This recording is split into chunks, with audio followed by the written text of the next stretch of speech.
Domata. Peko joining us, defensive line coach, and one of his guys, Samari McNeil, as well. Buffs coming off that great victory over the Miami Cowboys. Nice last week. Let's kind of get your postscript. I mean, you happy with what you saw, making progress? What do you Somewhat think? in some areas. Yeah, Offensively, I think we took a heck of a step forward. Defensively, I'm not as thrilled. right. I think we had a good game going, and we just didn't close it out. We didn't finish it strongly, Yeah. as hoped for. You said something on your press conference the other day about guys maybe losing focus. I think is what Yeah. you're trying to get at, right? Yeah. We got to learn to kill a gnat with a sledgehammer. We got to learn how to be physical, aggressive, take advantage of opportunities, and play free. When you commence to have a lead like that, you should play freer. Yeah. You should play more physically and violently and just fly around to the ball because you're comfortable. Yeah. You don't have to. Every play is you don't hang your hat on every darn play that happens. You should be a little more loose. You were a sprinter, right? You finish. You Yeah. run through the finish line, right? Yeah. Get all the way through. Yeah. But you got to understand, this is a different day and time. This is like a remote control type of society. Yeah. You got to put the battery in and push. that's true. Yeah. You could read a lot into that, by the Yeah, way. exactly. That's actually very good. Exactly. Hey, your quarterback, Caden Salter. Somebody Mhm. asked you in the postgame press conference about if he needed to kind of sit and watch, and you said, "I don't want to say what a man needs," but could there have been kind of a wake up for him a little bit, kind of experiencing that? I don't want to just single him out Sure. in that aspect. I think that was a wake up with multiple people, coaches, personnel as well, all across the program, including myself, with how to handle certain situations with people, with players, with staffers. And it's all coming to fruition. Like, we know what we have. Sure. And the fan base and even the media, they don't know what all goes on inside the locker room. If you knew, you was like, oh, my God, I had no idea. Oh, hats off to you guys. Like, It's got a Peyton place, isn't it, a little bit? Right. You have no Yeah. idea. But I'm happy with where he is, the way he's approaching practice, the way he's preparing for the game, and the way the guys are responding to him now. Mhm. Prime, there's something about performing where, and I don't care if it's athletics or broadcasting or acting or whatever it is, where you play fluidly and naturally, right? You're not Right. thinking too much. Right. Did we see a little bit of that with Caden last week? Yeah. Because he just has to be him. Yeah. Sometimes when you come into an atmosphere, it's probably the largest crowd you've ever played in front of, and you try to emulate and imitate something that you thought was that's what everybody wanted. No. Yeah. We got you because you're you. We want you to do you. Don't try to do him or him or her. Do you. And that's what we're not only getting now from him, but from other players. Yeah. Doing you do as well as anybody I've ever seen. Right? But Well, that's different though, because Yeah. I'm seasoned and I'm not trying to impress. right. I'm comfortable with who I am and what Sure. I am and how I am. But you seem to be that way when you were a young man as well. Yeah, but because I had so much confidence in my ability, and I perfected my game before I presented my game. Okay. A lot of people are presenting their game and their game ain't perfected, and then when you mess around and see a flaw, now they're able to comment on the flaws, Sure. and a lot of people can't handle that. Yeah. This shoot, this generation cannot handle that right now. They like it. The point I was getting at was the being you is unnerving, right? Because when you expose yourself to everybody, this is what I am, and I'm just going to be me. Then if it doesn't work, boy, you take some heat, more so today, as you're pointing out, than we used to back in the day. True, because everyone has an opinion. Yeah. Back then, only the people, journalists had this You opinion. get a sports writer here. Yeah, and there, now everyone has an opinion. Yeah.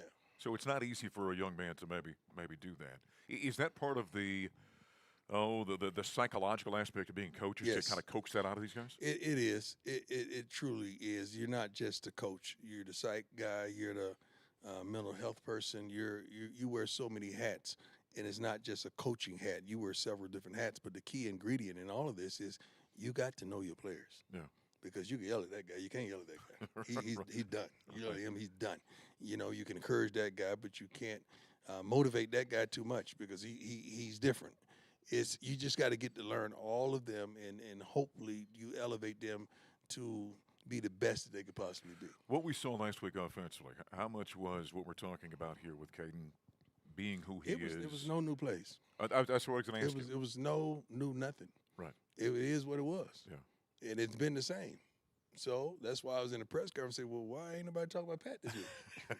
That's right. Yeah, you had Pat on the cross a couple weeks ago. Cruiser by him. Send us Barabbas. You know the way that works. You get a win, and all of a sudden everyone's a genius. Yeah. Right?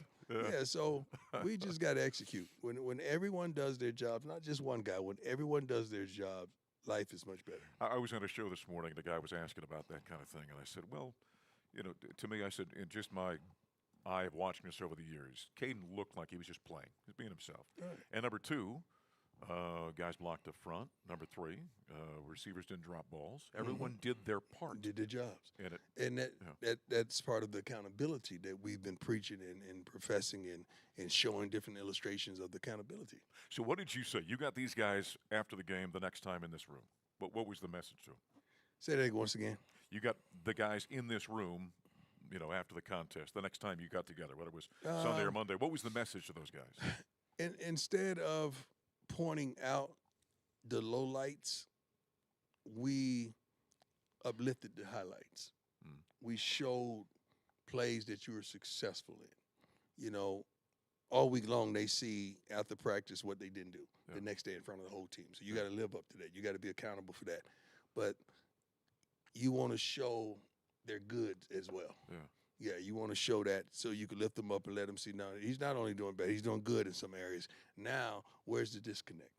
Let's close the gap of good and bad. Now let's find some consistency on the good side. People that have been around this program for a long time have made the comparisons. You've heard them, that you've got a lot of the same qualities that Bill McCartney had. And that's a back in the day. compliment. That is a compliment. That's a compliment. And one thing that Mac used to say all the time, he used to say the most powerful thing you can say to somebody is, I believe in you. Mm-hmm. You kind of preach that same message, don't you? But I go on. Yeah. I say, I believe in you, now show me what I believe. Right. I don't want to just leave it right there. I believe in you. Yeah. Now show me what I believe. Because you're here for a reason. Either we messed up or you going to prove us right. Right. How did we play up front last week? On which side of the ball? On the offensive side of the ball. Played great. Yeah. I think we only surrendered one sack. Clean pockets all over. We ran the heck out of the ball. Like,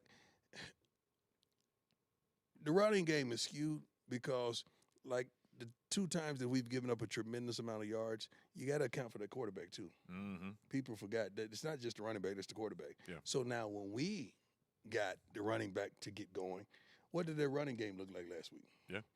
Everybody, oh, man, they rushed for such and such yards. Yeah, they're the quarterback's running. Right. Like everybody else. Yes. Yeah. So that's how that works. And I'm glad we saw it on the other side. Yeah. We got dinged up a little bit on that offensive front. Yeah, we did. Yeah, we got. But the bigs up front, they're gonna work. Okay. We're just giving guys more opportunities this week to let those guys heal a little bit. But they know my cutoff day is a Wednesday. I need to see you. I need to see something. Okay. I need to see something on Wednesday. And both of the bigs came out there to work. Now we'll dial it back a little bit, get some other guys some reps because we know they're gonna get down. Now, as far as the backs, we got a couple key guys banged up. Mm-hmm. But we've made necessary changes, which you're gonna like. You're gonna like when you see it. We've done some things that just enhances the offense and give us a little more versatility as well. All right. You know what that is right there? That's a tease by Coach Prime. That's what they call it. That's a tease, so that you have to dial up there you and go. listen. Watch I've done this for 20 years. You do know that, right? There's no doubt about it. He's a professional at it, without question. Well, what did you see from the guys then, kind of in terms of their energy this week in practice? Were they walking a little bit? I was rough yesterday. Were you? I'm not gonna lie. I was rough, not only on the guys, but as well as the staff as well, because it's a collective effort. Okay. I always say when a fool show you he's a fool on the field, it had to be a fool to put him in. I got to start writing these down. Yeah, that's my thought process. Right. So sometimes you got to tighten up the reins on everybody, not just the players. Yeah. Are you deliberate about when you kick somebody in the tail, when you pat them on the back? Yeah. Are you? Yeah. Calculating. Yeah. Very calculating. Coaches included. Right. Very calculating.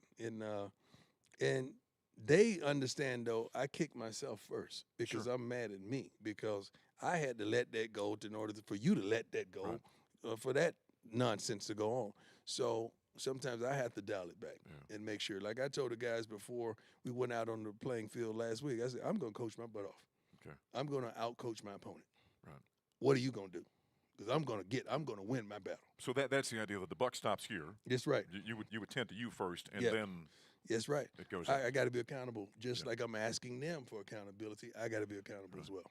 Buffaloes and the Cougars of BYU. It's a rematch of the Alamo Bowl from last week, or last year, I should say, coming up this week on Saturday night at Folsom Field. That's a late ball game once again, 8:15 with the kickoff. We'll hit there at 6 o'clock. 8:15. Yay. Prime loves the late games. Big fan Matter of the of fact, late. I'm sleeping here all week. We're going to take a timeout. We still have Domata Peko coming up and Amari McNeil as well. One more segment with Coach Prime after this. This is Colorado football from Learfield.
The Hilton's on Canyon. Game day in Boulder starts right here. Embassy Suites and Hilton Garden Inn Boulder, official partners of Colorado Athletics. One more segment with Coach Prime here on Buffs Prime Time. Ahead of number 25, BYU coming to town. Then Domata, Peko, and Amari McNeil coming in. Hey, I got to talk to you. First off, you were looking at it when we just sat down here. Your son Shiloh is out there on social media he's doing imitations of you once again. Shiloh is an entertainer.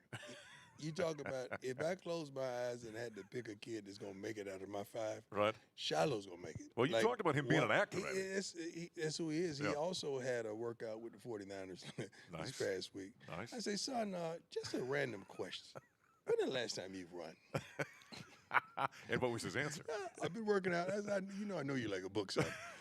But Shiloh is hilarious, man. He's an entertainer, and he was in California last week meeting with a bunch of agents because he has the opportunity to do movies and sitcoms and stuff like that, and YouTube content. Who does the best Coach Prime impression? That's a good one. It's so many guys out there that do it. It's probably three of them. I don't want to call one specifically. Shiloh's pretty good, but it's a couple of them out there that are really good with the mannerisms. Yes. Yeah. Some good stuff out there. Yeah. Does Frank Caliendo do you? Frank does everybody else. I'm not sure I've ever seen him do you. Black guys. He does white guys. He does Tracy Morgan. Yeah. Well, Tracy Morgan. Tracy Morgan is not easy to do, but Tracy's good. Exactly right. Frank is good, though. How often do you talk to your boys every single out there out doing their own thing? I talk to them during there every day. I mean, then we have a group list. So when I get that phone call and I see, Shiloh, Shador, and Bucky on there, I know it's going to be jokes. It's something that they want to talk about and want to mess with me about. You were on a podcast the other day. I think it was with the Kelsey brothers. Yeah. Oh, two great men. Aren't they fantastic? Unbelievable. Great players. Raised great right. Yes, exactly. You said you think Shador is going to start this season sometime. Yeah. I'm not just being optimistic. I just think I know what he brings to the table. And right now, you know how he's excited about the scout team. Like he's taken the scout team and said, this is game day for me. Right. So we get 3 days a week to perform. And like they are going at the darn starters on defense. So I love that he's taking it upon himself to say, I'm not going to sit here and have a pity party. Yeah. I'm going to watch how this plays up, but I'm going to keep my game sharp. Yeah. Because when I get my opportunity, I'm not going to let it go. Him doing that kind of flies in the face about what everyone says about him. Yeah. Right? I don't know why. Right. Because no one has no – see, everything they say about us, the family, or especially Shador, where's the proof? Yeah. Like they talked about what he did in the meetings. Mm-hmm. He never showed it. Right. He showed all the other interviews. He never showed it. Right. What else did they talk about? He said he had headphones on and all kinds of crazy stuff. That's not Shador. Yeah. Shador would never walk in here anywhere like that, especially a football meeting with headphones. Right. He's always been professional. So doing what he's doing right, he's growing as a quarterback because of the opportunities of what he's trying to take advantage of. Right? And he's not sitting down having a pity party. Right. He wasn't raised like that. Yeah. And he was never raised to be disrespectful for some of the things that are unprepared. So it's no way you can start all 4 years and do what you did and accomplish what you accomplished unprepared. Right. So that didn't make any sense to us, but we know where it come from. We'll look forward to him getting in there. How about how Travis is doing? What Travis is doing good. Yeah. Mentally, he just has to stay strong because he used to being heavily involved in the offense as well as the defense. So he's going to get there. Trust me, everybody's going to wake up.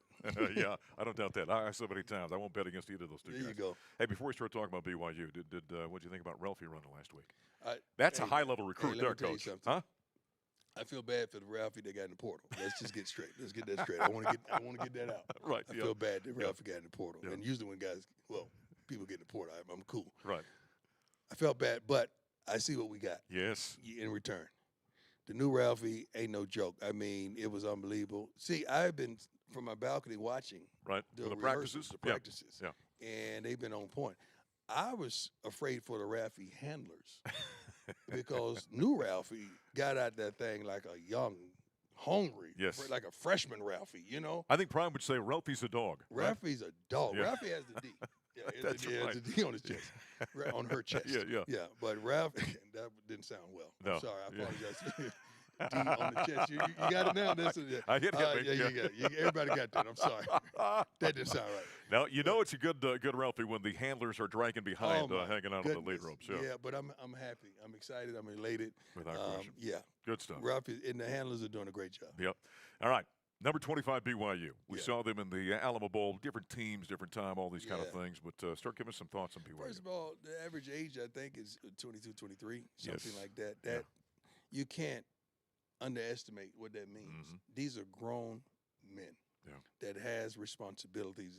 We try to do a thing on them with how many children. Like we have, our kids are parented like 10 kids combined. But I guarantee you it's above that. Because these guys are raising families. A lot of married men there, yes. There you go. But they have responsibilities. Yeah. And they're responsible men. And they're not hanging all their hats up on going pro. They're hanging their hats up on, we're going to make the most of the moment.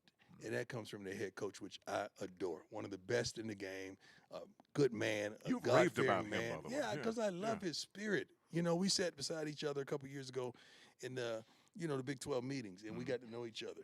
And we had some, common friends. But you talk about a great guy that's great for those kids and great for that university. He is that. He is all of that. And I feel bad for our coach from Oklahoma State. Yeah, Mike Gundy. Mike Gundy's a winner, man. Oh, without question. Like, wasn't he just in the championship a few years ago? Coach, they went 18 straight years in a bowl game. And 2 years ago, they were one play away from going to the Final Four of the college football playoffs. And you do that? Yeah. To Mike Gundy, man? It's a heck of a deal. To Mike Gundy? Yeah. Like, if anybody out there that knows him and he gets this message, Coach, I love you, I appreciate you, I respect you. You are a hero to me, and I love everything about you. All the meetings that I attended that you were, he sits at the head of the table. He's the grand poobah. Sure, yeah. When it comes to. Been around a long time.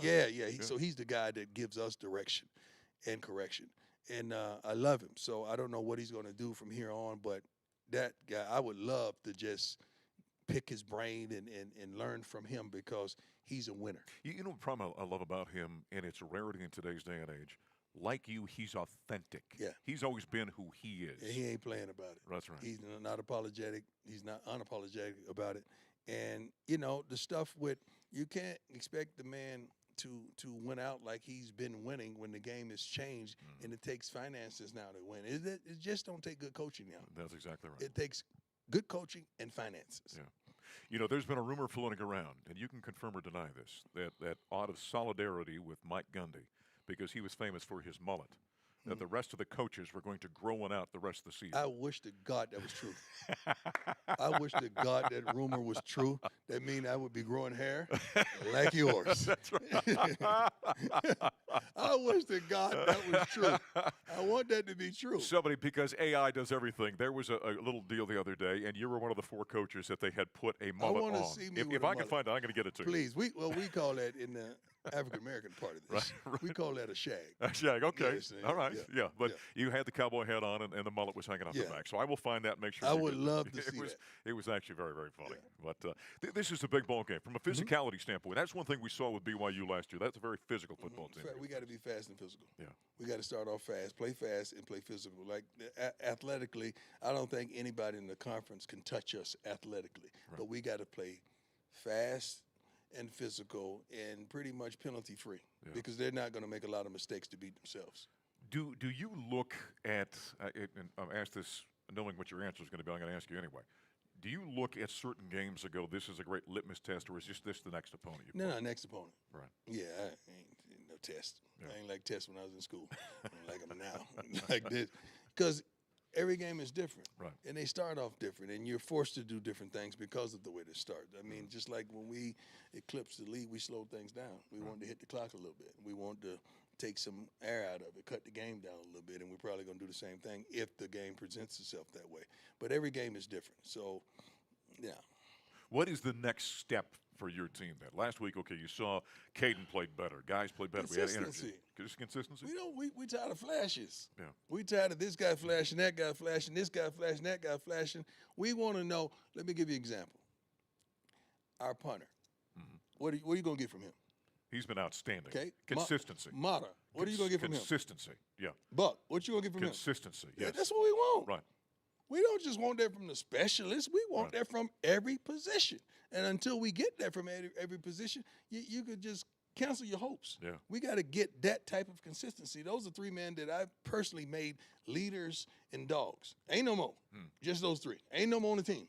I want those three because we want to model after those three young men. Because if your offense and defense are playing like your special teams were, we'd be 4-0 right now. Yeah. Thank you. Yeah, without question. Thank you. Hey, we're going to have Domata Peko come up here. Give me a comment or two about Coach Peko. I don't like him. You know, he's really not a good guy. Oh, Peck, there you go. Wait a minute. Wait a minute.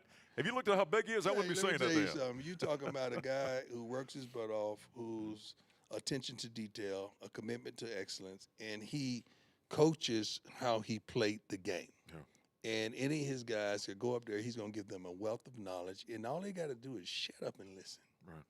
Shut up and listen. Or if you don't want to do that, just go watch him play. Just watch him play. And Coach got, we was practicing short yardage the other day, and Coach had to get down in that 4-point stance and try to let them know a little bit. And, he got down in that 4-point stance and let them know a little bit. Yes. So that brought some dog out of there. Like, everybody's like, Coach still get down there like that? Did you know guys like him when he played? I said this to Coach one time when I said, how are you such a nice guy? And then you get on the field. It's a switch. And you are a nasty man on the field. Yeah. What do you think Marshall Falk was? Right. What do you think Warren Sapp was? All the guys that we have, Dre, all the guys that we have, when you see Randy Moss walking around here, T.O., these are nice guys. But when they get between those lines, they hit that switch. Boom. But not only that, these guys were prepared to play. They weren't just going out there playing off athleticism. They were prepared and they were smart. Yeah. There's no way you could last that long as long as Coach played the game without being intelligent. Oh, playing that position? As right. physical as that is? That's right. Oh, my goodness. And he got two coming, too. Right? Like two kids that's coming down that mountain when they come. Is that right? Yeah, they're good. All right, you recruiting them already? Yeah, recruiting them. I'm spending the night over to the crib. All right, love it. All right, getting ready for BYU. Coach, good luck this weekend. Thank you. God bless. All right, Coach Prime of the Buffaloes and BYU on Saturday night, 8:15, 6 p.m. with the pregame. We'll take a time out here in Buffs Prime Time. The aforementioned Domata Peko coming up next. This is Colorado football from Learfield.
University of Colorado football is brought to us by Taco Bell Bus fans. Get the game day ready with the Taco Bell Bus Box for just $7. You're going to score 4 Taco Bell classics, a large fountain drink with a collectible cup featuring Julia Lewis, Traylon Miller, Jordan Seatner, Quentin Gibson. Big flavor, big value, built for bus fans, only at participating Colorado Taco Bell locations. Live Moss. You know what we got? We got to get a defensive lineman on one of those cups, don't you think? Oh, heck yeah, brother. Come on, man. Gotta get one of the big guys in there. Not all the pretty boys. We don't need that, right? right. Gotta show some love to the big guys. That's right. Domata, Peko joining us, defensive line coach for the Colorado Buffaloes. How are you?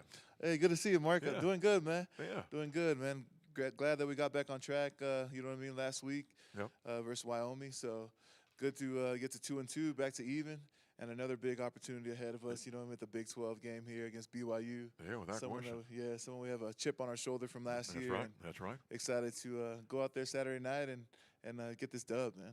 Coach, give us, people here in the Denver area remember you as being a Bronco for a couple of seasons, right? Obviously a longtime Cincinnati player. Give us your background a little bit so folks kind of know where you came from and kind of your story a little bit. Yeah, man, I started out at Cincinnati for my NFL career. Got drafted there in 2006. Out of Michigan State. Yeah, I was in the Big Spartan. Ten, so that's what really helped me get ready for the run and all that. That's when they were running the ball big time in the Big Ten, and you always know in that area, in like Wisconsin, Penn State, Ohio State, Michigan, right? They have the big linemen, you know what I mean? So you play defensive lineman, defensive tackle in the Big Ten. That's not for the faint of heart now. Oh yeah, man, Huh? you gotta make sure you're coming with it every week there, man, because they're all big old linemen, and most of them get drafted, you know what I mean? Right. So really helped me prepare for Cincinnati once I got there. Another tough division, AFC North, Pittsburgh, you know what I mean, Baltimore and Cleveland. Yeah. Really helped me out for that. Played there for 11 years, man. Thank God for that. Had some good years there. Went to the playoffs several times, but never got a chance to lift up that Lombardi, you know what I mean? So after that, signed a 2-year deal here with Denver. After playing 11 seasons, Coach Vance Joseph, he was our DB coach for the Bengals, became the head coach for the Broncos, and brought me with them over here to Denver. Had 2 years here. Right after Peyton Manning had left, it was right after their 2015 championship. I came in 2016. I was thinking, let's run it back. You know what I mean? Hopefully we can run it back to back. But then Peyton Manning retired, DeMarcus Ware retired, so it was a whole different team. But had fun out here, man, in Broncos country. Broncos country treated me well. Yeah. We were known for the no-fly zone, but when I got there, our run defense is solid as heck. Yes. So we ended up having it. They called us the ground control. You know what I mean? So it was just controlling the ground game. But yeah, had a couple good years here in Denver, and then finished out my career with 2 more seasons. One with the Ravens. That was Lamar Jackson's first MVP year. So I got a chance to be a part of them. I think we only lost, 4 games that year. So we were rolling. Got the bye week in the playoffs, and then ended up losing to Tennessee. But that was the closest I got to the Super Bowl there. Okay. And then I signed a 1-year deal with my man Vance Joseph. After he got let go from the Broncos, he became the defensive coordinator for the Cardinals. I was on the couch sitting at home. I think it was around week 3 or 4 during the season. I got a phone call, and he's like, "I need you, big fella." And I was like, "All right, man, let's run it back." You know what I mean? So I ended up finishing my last year was 2020, 2019 season. It was a COVID year, and that's when I hung her up and started coaching. You know what I mean? So how do you like the coaching thing? Oh, I enjoy it, man. Yeah. It's definitely a blessing, man. I really enjoy chance to develop guys, and did it last year at the highest level with the Cowboys. A little bit different than college guys, you know what I mean? Guys in the league are kind of made already. They're making tons of money, you know, so it's a little bit different. Now these guys are here, they're trying to get to the highest level, so I feel like the guys here are more sponges. They're more open to coaching, and I really enjoy a chance to develop a young man into a great man, you know, not only on the field, but how to be great people, great husbands, great fathers, you know what I mean, and just great human beings. So I really enjoy that aspect, and I feel like that's what God has been pushing me to do. Nice. So I'm excited for this new chapter and for the challenge to develop young dudes to be great players. Coach, we see, and we're going to see a heck of a lot of Polynesian players this weekend coming here with BYU. What is it about the Polynesian culture that produces so many tough, hard-nosed, especially linemen, it seems like, in a game of football? Yeah, man, I feel like God blessed us with being big, super big, with our genetics, you know what I mean, coming from the islands. So like our body sizes are made for this game. You know, we're big as heck, and not only that, but we have like we're light on our feet. You know, for big dudes. You know, I mean, we're able to move around the trenches, and I feel like God give us that the genetics for that. But not only genetics, but like our culture, we're known to like be super humbled. You know what I mean? And Yeah. that's what I feel like a lot of the Polynesian kids are really good, because when you're humbled, you're able to accept coaching. You know what I mean? Right. So a lot of our people are really coachable. And that just goes from how we're raised at a young age in the islands to show love to everybody, to respect your elders. But there's a toughness in there too now. Oh, definitely. That's Oh. the warrior side of it as well. You know what Yes. I mean? We're Yeah. Polynesians back in the day are known to be warriors. You know what I mean? So I feel like that really comes into play. Like you were talking with Coach about being a nice person off the field, but then once you put that helmet on, man, it's just we get into that. We flip the switch and become that warrior mentality. You know what I mean? We're out there not taking no BS from anybody, Yeah. and just showing the world, man, that we love this game, that we could play this game at a high level. So shout out to all my Polynesians out there. We need more of you here to come out to help us out here on the D-line and O-line here in, There we go. in the bus. He's making a sales pitch right there. So how do you then, okay, there's the technical aspect about what your guys do on this defensive line, but also helping them understand that aspect of it, that toughness, that Oh, yeah. physicality we're talking about. Yeah, man, you got to be physical, man, especially when you're playing D-line. That's just part of the job description. You got to be physical. You got to attack people. And for me, man, for our D-line, I feel like we're starting to get it a little bit more, man. We're locking dudes out more. We're maintaining the line of scrimmage, right, and creating knockback. And it's just we just got to clean up a couple of the big plays, man. We're doing some good stuff up front, but there's just a couple big plays per game that is just causing us to have bad, stats. You know what I mean, with the yardage. Yeah. But if we clean those little things up, man, we all do our job, I think we'll be just fine. And we're starting to get it a little bit more. Early on, when we were giving up yardage on the ground, you guys take that very personal, don't you? Oh yeah, man. That's something in our room that we talk about daily. Is man, keeping them under 80 yards, keeping them at around 2 yards a carry. That's the standard. You know what I mean? So anytime someone goes above that, man, we're talking about it. We're trying to see what we can do to correct ourselves, and that's the name of the game, man. It's how fast you can adjust and correct your mistakes. And so we're starting to do that a little bit more, and I can see it on the play, man, on the film. And guys are taking more ownership of their jobs. And if you have the A gap, man, I'm going to own this A gap throughout the down. If I'm a 3 technique, I got the B gap. It's my gap, and it just comes with pride, right? With showing the world that you can do it, and just showing our team that you're reliable and that we could trust you. You know what I mean? When I send Coach Peko out to look to find me an interior defensive lineman, right? Obviously, you want size. Okay, we understand that. What's the number one quality you want to see? I want to see how they play. I want to see their effort. You know what I mean? Because I feel like some of the best players that I've ever played with, Von Miller, right? Some Micah Parsons, I coached him last year. Geno Atkins, my 3 technique for many years, All-Pro, Pro Bowler. They play with great effort. You know what I mean? How are you doing when it's later in the game? Are you playing just as fast as the first snap as you are the last snap? Those are some of the things that I like to see. I like to see big dudes making plays, not only in the trenches, but when the numbers, right, on the sideline, see if you're running to the ball. So I want to see that type of stuff, because size and all that, right, is great, but how much heart do you have? How much are you willing to lay it on the line for your teammates? We're going to have Amari McNeil come in here. Give me a Nice. comment or two about Amari. Oh, man, Amari, man, he really showed out this last game, brother. I feel like he had his best game. I've seen him in a buff uniform.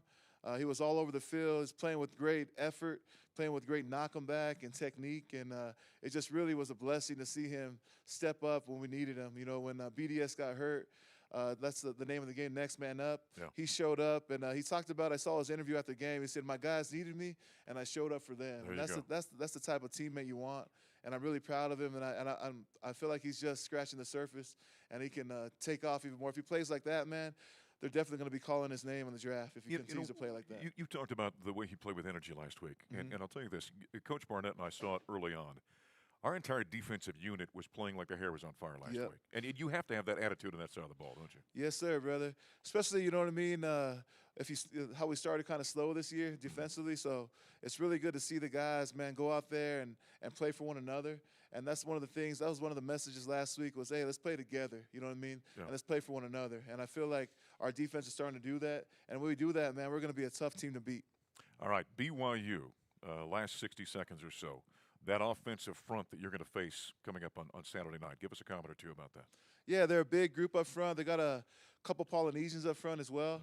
So I feel like last week is versus Wyoming, they had the three interior guys that were kind of their leaders of the team. Yeah. You know what I mean? And I feel like this team as well is kind of led from up front. They're a little bit of an older group.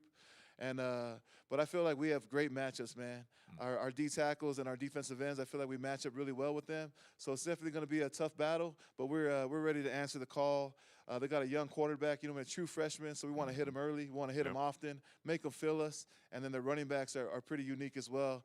I know that I think I heard number 30 is down, so number 4, LJ is going to get majority of the carries. We're excited to put hats on him. But yeah, man, it's another challenge for us. We know what they did to us last year, so we're definitely have a chip on our shoulder, ready to go out there and dominate this line of scrimmage. So that's where the game's going to be won, is up front. I love it. And Amari's off camera. He's nodding over there, so he's agreeing with what you're saying. Although, Amari, you just walked in. You missed him. You missed him just bragging about you just a moment ago. I'll have to replay that for yourself. The aforementioned Amari McNeil is going to join us just a moment. Hey, Coach, good luck on Saturday. Thank you, Mark. Appreciate you guys. Let's good go to see you, Buffs. my friend. All right, Domata Peko, defensive line coach for the Buffaloes. He'll take on BYU on Saturday night. The aforementioned Amari McNeil coming up next. This is Colorado football from Learfield.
Some food waste on game days, but thanks in part to certified compostable packaging from Boulder-based Eco Products, the dedicated team at Folsom Field is able to turn a lot of that food and packaging it comes in into compost instead. Eco Products is proud once again to be the official zero waste partner of the Colorado Buffaloes.